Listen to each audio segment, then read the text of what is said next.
Okay. Hi అందరికి. ఈ వీడియోలో కొన్ని ఇంట్రెస్టింగ్ అప్డేట్స్ గురించి మాట్లాడదాం. ఫస్ట్ న్యూస్ వచ్చేసి ట్రైబల్ కాంబాట్. అసలు ఈ ట్రైబల్ కాంబాట్ అంటే ఏంది?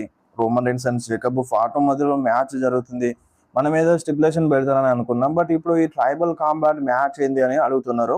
సో చాలా మందికి తెలిసుండొచ్చు. ట్రైబల్ కాంబాట్ మ్యాచ్ ఇది ఫస్ట్ టైం ఏమి కాదు. ఇంతకు ముందు కూడా 2 సార్లు జరిగింది. రోమన్ రీన్స్ ఫైట్ చేసిండు. సో దీని అర్థం ఏంది అంటే ఈ మ్యాచ్ అనేది ఒక నో డిస్‌క్వాలిఫికేషన్ మ్యాచ్ అన్నమాట.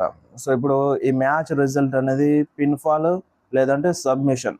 సో ఈ రెండిటితోనే మ్యాచ్ రిజల్ట్ అనేది వస్తది. అయితే పిన్ ఫాల్ అన్నా చేయాలి లేదంటే సబ్మిషన్‌లోనైనా లాక్ చేయాలి. అండ్ అంతేకాకుండా ఈ మ్యాచ్‌లో ఏందంటే ఏదైనా వెపన్‌ని యూజ్ చేయొచ్చు. కెండో స్టిక్స్ వాడొచ్చు, టేబుల్స్‌ని వాడొచ్చు, చైర్స్‌ని వాడొచ్చు అండ్ స్టీల్ స్టెప్స్‌ని వాడొచ్చు. అండ్ డిఫరెంట్ అక్కడ వెపన్స్ ఉంటాయి కదా! అవన్నిటిని వాడొచ్చు. ప్రతిదీ లీగల్ అన్నమాట. అండ్ వీళ్ళు రింగ్ మధ్యలోనే కాదు, బయట కూడా ఫైట్ చేయొచ్చు. సో ఆ ఫెసిలిటీ కూడా ఉంటది. ప్రతిదీ లీగలే. అండ్ ఇంకొకటి ఈ మ్యాచ్‌లో ఖచ్చితంగా ఎవరో ఒకరు ఇంటరప్ట్ చేస్తారు. అది కూడా వీళ్ళ ఫ్యామిలీ మెంబర్సే. దాదాపుగా ఫ్యామిలీ మెంబర్సే వస్తారు. వీళ్ళ ఫ్యామిలీ లెగసీ కోసం, వీళ్ళ ఫ్యామిలీ ప్రైడ్ కోసం ఆ హెడ్ ఆఫ్ ద టేబుల్ ఎవరు, ఆ ఉలఫాల మాలని ఎవరేసుకుంటారో సో దానికోసమే యుద్ధం జరుగుతుంది కాబట్టి ఖచ్చితంగా ఎవరో ఒకరు ఇంటరప్ట్ అవుతారు. ఇంతకుముందు జరిగినప్పుడు కూడా ఇంటరప్ట్ అయ్యింది. మన అజయ్ వర్సెస్ రోమన్ మధ్యలో జరిగినప్పుడు జిమ్మీ వచ్చిండు. అండ్ మళ్ళీ Solo Sikoa versus Roman Reigns మధ్యలో మ్యాచ్ జరిగినప్పుడు మళ్ళీ అక్కడ జేకబ్ ఫాట్, ఊసోస్ వచ్చి వీళ్ళందరూ ఇన్వాల్వ్ అయినారు. సో దాదాపుగా వేరే సూపర్ స్టార్స్ ఎక్కువగా రారు. బట్ వీళ్ళ ఫ్యామిలీ మెంబర్స్ వచ్చి ఇంటరప్ట్ చేయొచ్చు, డిస్ట్రాక్ట్ చేయొచ్చు. అదన్నమాట ట్రైబల్ కాంబాట్. సో కొన్ని రూల్స్ అయితే ఉంటాయి. ఆ రూల్స్ ఏంటివి, ఇంకా రూల్స్ ఏమైనా ఉన్నాయా అనేది మనకి ఏం తెలియదు. సో ప్రజెంట్ ఉన్న రూల్స్ అయితే ఇవన్నమాట. నో డిస్‌క్వాలిఫికేషన్, ఖచ్చితంగా వెపన్స్‌ని యూజ్ చేస్తారు. వేరొక ఫ్యామిలీ మెంబర్స్ వచ్చి అంటే ఉన్న వాళ్ళే కాదు, లేని ఫ్యామిలీ మెంబర్స్ అంటే ఇప్పుడు ప్రెజెంట్ డబ్ల్యూడబ్ల్యూఈలో లేని కొత్త బ్లడ్ లైన్ మెంబర్ వచ్చినా రావచ్చు అన్నమాట. ఇదన్నమాట ట్రైబల్ కాంబాట్. సో అది. అండ్ నెక్స్ట్ వచ్చేసి రా ఆఫేర్ గురించి. సో రీసెంట్లీ మన రోమన్ రీన్స్ బర్త్‌డే అయింది కదా!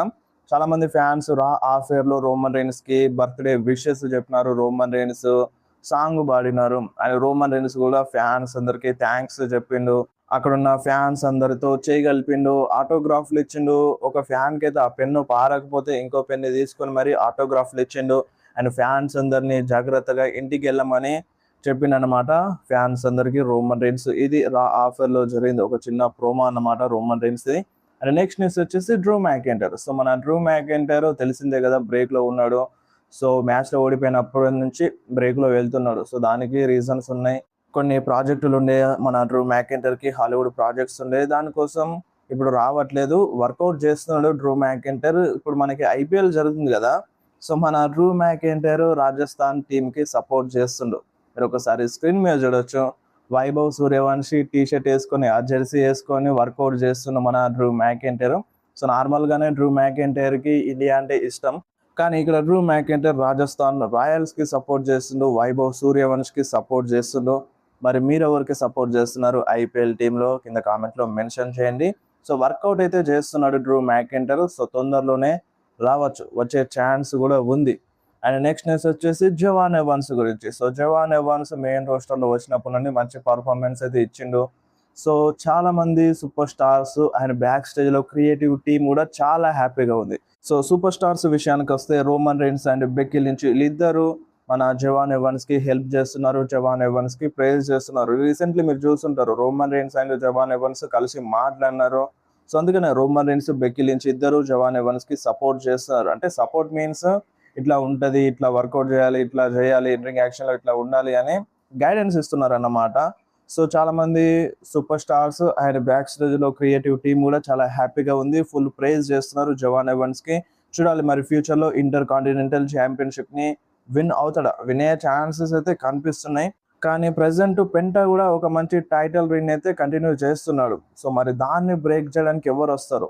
రే మిస్టీరియో ఏమైనా వన్ లాస్ట్ టైం ఛాంపియన్షిప్ ని విన్ అవుతాడా? సో దాని తర్వాత జవాన్ ఎవాన్స్ ఏమైనా విన్ అవుతాడా అనేది చూడాలి. అండ్ నెక్స్ట్ న్యూస్ వచ్చేసి స్టెఫనీ వాక్యర్ గురించి. సో స్టెఫనీ వాక్యర్ కూడా తొందరలోనే రిటర్న్ చేస్తుంది అన్నట్టుగా అంటున్నారు. యాక్చువల్ గా ఈ వారం రాలోనే వస్తుంది అన్నట్టుగా అంటున్నారు. చూద్దాం, క్లాష్ ఇన్ ఇటలీ లేదంటే క్లాష్ ఇన్ ఇటలీ అయిపోయిన తర్వాత స్టెఫనీ వాక్యర్ రిటర్న్ చేయొచ్చంట. అండ్ నెక్స్ట్ న్యూస్ వచ్చేసి డామినిక్ మిస్టీరియో గురించి. So Dominik Mysterio in ring యాక్షన్లో ఎంత చీటింగ్ చేసినా బట్ రియాలిటీగా ఒక మాటనైతే మాట్లాడిండు, అది నిజం మాట్లాడిండు. డామినిక్ మిస్టీరియో ఏమంటుండంటే, సో ఈ డబ్ల్యూడబ్ల్యూఈ వాళ్ళకి నన్ను ఎలా బుక్ చేయాలో, ఎలా స్టోరీ లైన్స్ రావాలో, నాకు ఎటువంటి స్టోరీ లైన్స్ ఇవ్వాలో వీళ్ళకి అసలు అర్థం అవ్వట్లేదు. ప్రజెంట్ ఉన్న క్యారెక్టర్కి వీళ్ళకి నన్ను ఏం చేయాలో ఎలా చూపించాలో తెలియట్లేదు అని చాలా క్లియర్గా డామినిక్ మిస్టీరియో చెప్పిండు. సో 100% కరెక్ట్ అని చెప్పాలి. ఏం లేదు, వస్తున్నాడు, లివ్ మోర్గన్ని ఎత్తుకుంటున్నాడు అండ్ దాని తర్వాత మ్యాచెస్లో డిస్ట్రాక్ట్ చేస్తున్నాడు, బ్యాక్ స్టేజ్లో అక్కడక్కడ కనబడుతున్నాడు, అంతే అన్నమాట. సో సేమ్ ఇదే రిపీట్ అవుతుంది. Not only Dominik Mysterio, Judgment Day team మొత్తం కూడా అంతే ఉంది.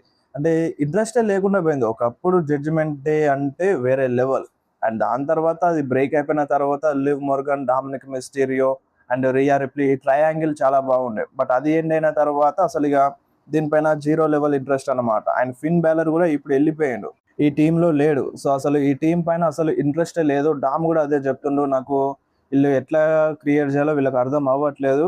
సో మళ్ళీ బ్యాక్ టు ఓజీ ఆ క్యారెక్టర్లోకి తీసుకురావచ్చు అంట మన డామినిక్ మిస్టీరియోని.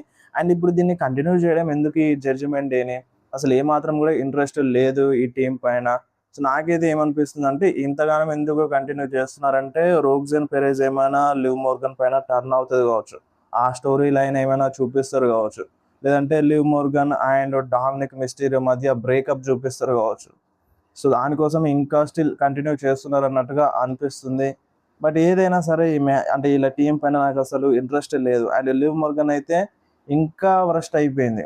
మంచి సూపర్ స్టారే, బట్ ఆ టైటిల్ రింగ్ చూసుకుంటే అసలు ఏ మాత్రం కూడా ఇంట్రెస్ట్ లేదన్నమాట. నాశనం చేసేసారు, రస్సెల్ మేనియాలో గెలిచి ఏం ఉపయోగం లేకుండా అయిపోయింది లివ్ మోర్గన్కి, అట్లా చేసేసినారు.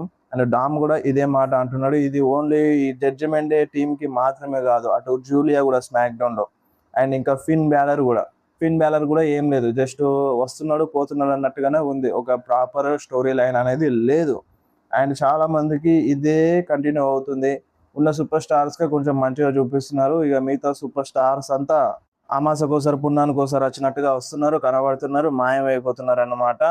సో నాశనం చేసేస్తున్నారు. వాళ్ళకి పొటెన్షియల్ లేదా అంటే ఉన్నది, బట్ యూజ్ చేస్తలేదు, ప్రాపర్గా యూజ్ చేస్తలేదు. అండ్ ఇప్పుడు వేరే కంపెనీ వాళ్ళు కూడా మనల్ని ట్రోల్ చేస్తున్నారు డబ్ల్యూడబ్ల్యూని.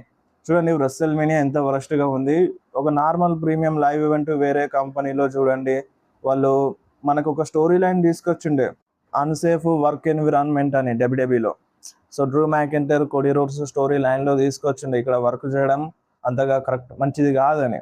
బట్ ఇప్పుడు అది రియల్ అయిపోతుంది. అంటే ఇప్పుడు ఏఈడబ్ల్యూ చూసుకోండి, డిఫరెంట్గా యూజ్ చేస్తారు మ్యాచెస్లో, వెపన్స్ని యూజ్ చేస్తారు, రక్తం వస్తుంది, ఫైర్ని యూజ్ చేస్తారు, ప్రతిదీ ఇన్వాల్వ్ చేస్తారు.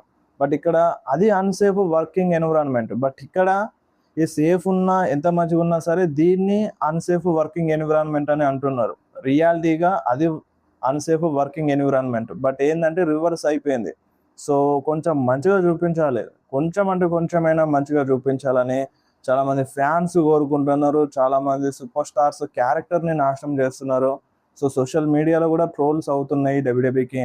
సో అది చూసైనా సరే మరి డబ్ల్యూడబ్ల్యూ కొంచెం మార్చుతుందా అనేది చూడాలి. సో మార్చేది ఉంటే ఎప్పుడో మార్చాలి. సో ఇది కొత్త ఏం కాదు ట్రోల్ చేయడం. నెక్స్ట్ న్యూస్ వచ్చేసి జాన్ సీనా గురించి. సో మన జాన్ సీనా ట్రైనింగ్ ఇస్తున్నాడు, చాలామంది సూపర్ స్టార్స్కి కోచింగ్ ఇస్తున్నాడు. ఆల్మోస్ట్ 5 to 6 hours కోచింగ్ సెంటర్లో, అక్కడ పర్ఫార్మెన్స్ సెంటర్లో చాలామందికి గైడ్ చేస్తున్నాడు అన్నమాట మన John Cena.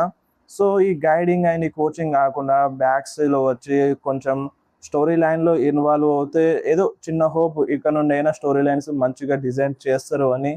But Johnson అనేమో story లైన్స్లో ఇన్వాల్వ్ అవుతలేడు, అంటే కొత్త టాలెంట్స్కి హెల్ప్ చేస్తున్నాడు అంతే. అండ్ నెక్స్ట్ న్యూస్ వచ్చేసి ద బీస్ట్ బ్రాక్ లెస్నర్ గురించి. సో మన Brock Lesnar clash in Italy కంటే ముందు ఫ్యాన్స్తో కలవబోతున్నాడు. అంటే ఇప్పుడు మన ప్రీమియం లైవ్ ఈవెంట్స్ కంటే ముందు అక్కడ కొన్ని ఈవెంట్స్ జరుగుతాయి కదా, ఫ్యాన్స్ అందరూ సూపర్ స్టార్స్తో కలుస్తారు, ఆటోగ్రాఫ్లు తీసుకుంటారు, ఫొటోస్ దిగుతారు కదా. సో ఆ ఈవెంట్కి మన బ్రాక్ లెస్నర్ కూడా అటెండ్ అవుతున్నాడు. చాలా రేర్ కేసెస్ బ్రాక్ లెస్నర్ ఇలా రావడం. సో అంటే వస్తాడు, బట్ చాలా రేర్ కేసెస్లో వస్తాడు. బట్ రీసెంట్ టైంలో అది చాలా తక్కువ అయిపోయింది. అండ్ ఫైనల్గా బ్రాక్ లెస్నర్ ఫ్యాన్స్ని మీట్ అవ్వబోతున్నాడు. హ్యాపీ న్యూస్ అని చెప్పాలి. అండ్ నెక్స్ట్ న్యూస్ వచ్చేసి విజన్. సో ఈ విజన్ టీంకి ఏమైందో కానీ మొత్తం శాపం పెట్టినట్టుగానే దేవుడు ఒకళ్ళ తర్వాత ఒకళ్ళు ఇంజురీ అయిపోయినారు. సెత్ ఇంజురీ అయిపోయినాడు. సెత్‌తో స్టార్ట్ అయింది. అండ్ దాని తర్వాత బ్రాన్ బ్రేకర్, దాని తర్వాత బ్రాన్సన్ రీడ్ అండ్ ఇప్పుడు లోగన్ పాల్. అండ్ యాక్చువల్‌గా చెప్పాలంటే ఇప్పుడు ఇద్దరే ఉన్నారు. ఒక ఆస్టన్ థియరీ, ఒక పాల్ హేమన్ అంతే. అండ్ బ్రాన్ బ్రేకర్‌కి కూడా ఏదో చిన్న ఇంజురీ అన్నట్టుగా అంటున్నారు మళ్ళా. అందుకనే రాలేదు కావచ్చు మేబీ. సో బ్రాన్ బ్రేకర్‌కి ఎక్కడ ఇంజురీ అయిందంటే సాటర్‌డే నైట్స్ మెయిన్ ఈవెంట్‌లోనే. So Angelo Dawkins Bron Breakker spear ఇచ్చే టైంలో డైరెక్ట్‌గా బ్రాన్ బ్రేకర్‌ని లావట్టి ఆ చైర్స్ పైన ఎత్తేస్తాడు. అండ్ దాని తర్వాత కొంచెం బ్రాన్ బ్రేకర్ ఇబ్బంది పడినట్టుగా అనిపించింది. బట్ క్లియర్ కట్ అప్డేట్ అయితే లేదు బ్రాన్ బ్రేకర్ పైన. సో ఏదో చిన్న ప్రాబ్లమ్ ఉండొచ్చు. బట్ వస్తాడు. అంత పెద్ద ఇంజురీ ఏం కాకపోవచ్చు. బట్ స్ట్రగుల్ అయినాడు ఆ దెబ్బ తగిలిన తర్వాత. అండ్ ఇప్పుడు ప్రాపర్‌గా ఉంది only Austin Theory and Paul Heyman మాత్రమే. సో వీళ్ళకి కూడా ఇంజురీ అవుతది కావచ్చు. ఆస్టన్ థియరీకి కూడా తొందరలోనే ఇంజురీ అవుతది కావచ్చు. ఏమో శాపం పెట్టినట్టున్నాడు దేవుడు వీళ్ళకి. కంటిన్యూగా ఇలా team members out of action వెళ్ళిపోతున్నారు. ఒకరు వచ్చిన తర్వాత ఇంకొకళ్ళు, ఒకళ్ళు వచ్చిన తర్వాత ఇంకొకళ్ళు, ఇట్లా జరుగుతుంది. మిగిలింది ఇక ఇద్దరే, Austin Theory and Paul Heyman. చూద్దాం మరి వీళ్ళకి కూడా ఇంజరీ జరుగుతుందా. ఆయన బ్రాన్సన్ రీడ్ అయితే రెడీ అవుతున్నాడు, వర్కౌట్ చేస్తున్నాడు. అంటే పోస్ట్లు ట్వీట్లు చేస్తున్నాడు సోషల్ మీడియాలో. సో తొందరలోనే రావచ్చు. సో మరి బ్రాన్సన్ రీడ్ వచ్చిన తర్వాత maybe Austin Theory out of action వెళ్తాడు కావచ్చు. సో అట్లా ఉంది విజన్ టీమ్ ఇది. అండ్ నెక్స్ట్ న్యూస్ వచ్చేసి Clash in Italy date and time గురించి. సో చాలా మంది డేట్ అండ్ టైం చెప్పమంటున్నారు. సో నేను కూడా కన్ఫ్యూజ్ అయినాను. సో ఈ క్లాష్ ఇన్ ఇటలీ సండే రోజున నైట్ 11:30కి వస్తుంది. సో సండే రోజున మే 31 సండే రోజున నైట్ 11:30కి వస్తుంది. సాటర్డే అనుకున్నాను, నేను కూడా సాటర్డే నైట్ అనుకున్నాను. కాదు, సండే నైట్ 11:30కి క్లాష్ ఇన్ ఇటలీ లైవ్ అనేది స్టార్ట్ అయిపోతుంది. సో ఆ రోజు ఐపీఎల్ చూసే వాళ్ళైతే కంటిన్యూగా ఇక ఫోన్ని టీవీని చూస్తూనే ఉండాలన్నమాట. ఎందుకంటే ఐపీఎల్ అంటే 7:30కి స్టార్ట్ అయ్యి 11:30కి ఎండ్ అవుతుందా ఫైనల్ కాబట్టి ఇంకో ఎక్కువసేపు చూపించవచ్చు ఆ సెలబ్రేషన్స్ అవన్నిటిని. అది అయిపోవడంతో మళ్ళీ క్లాష్ ఇన్ ఇటలీ స్టార్ట్ అవుతుంది మనకి సండే రోజున. చూద్దాం మరి క్లాష్ ఇన్ ఇటలీ సక్సెస్ అవుతుందా అవ్వదా అనేది క్లాష్ ఇన్ ఇటలీ చూస్తే తెలుస్తుంది. సో నాకెందుకు మంచిగానే ఉంటుంది అని అనిపిస్తుంది. ఎందుకంటే ఇలా మధ్య ఈ మ్యాచ్ కార్డ్ మొత్తం match card. So first time కొన్నిసార్లు మ్యాచెస్ బాగోకపోయినా సెకండ్ టైం ఇలా మధ్యలో జరిగినప్పుడు ఖచ్చితంగా బాగుంటుంది అనేది చాలా మందిలో ఉంది. కాబట్టి బాగానే ఉండి ఏడుస్తుంది అనిపిస్తుంది ఈ క్లాష్ ఇన్ ఇటలీ. చూద్దాం మరి ఎట్లా బుక్ చేస్తారో మరి ట్రిపుల్ హెచ్ అనేది మనకి క్లాష్ ఇన్ ఇటలీ చూస్తే అర్థం అవుతుంది.